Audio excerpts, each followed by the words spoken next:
ரிஷப ராசிக்கு ரிஷபராசி நேயர்கள் ரிஷபம் போல உழைப்புக்கு அஞ்சாதவர்கள், கடும் உழைப்பாளிகள். அப்படிப்பட்டவர்கள் குரு அவர் 3வது இடத்திற்கு வருகிறார். இது ஒரு முயற்சி ஸ்தானம், கடும் முயற்சி தேவை. ஏற்கனவே அவர்கள் முயற்சியில் வல்லவர்கள், இருந்தாலும் கடும் முயற்சி, காரியங்கள் கைகூடும்.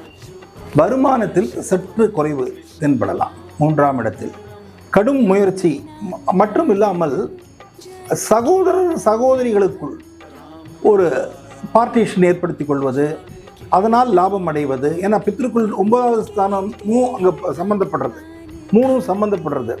ஸோ லாபமும் சம்பந்தப்படுது. அப்போது இந்த நேரம் பார்ட்டிஷன்லாம் பண்ணிக்கக்கூடிய ஒரு அற்புதமான ஒரு நேரமாக இருக்கு.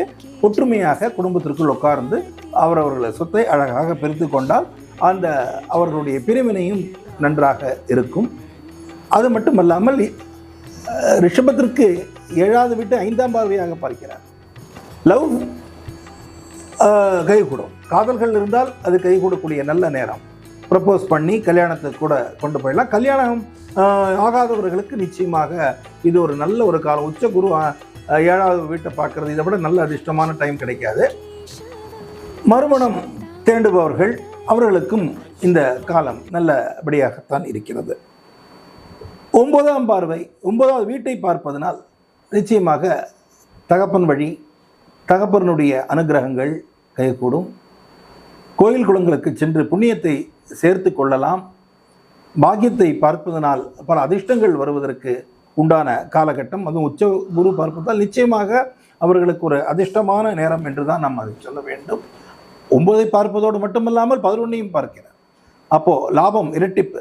நிச்சயமாக அந்த லாபத்துடன் ரிஷபராசிக்கு மிகவும் அற்புதமான ஒரு காலகட்டம் என்பதில் மாற்று கருத்து இருக்காது. அது மட்டும் அல்லாமல் அவர்கள் ஐயப்ப வழிபாடு மற்றும் அம்பாள் வழிபாடு செய்து கொண்டால் மிகவும் நன்றாக இருக்கும்.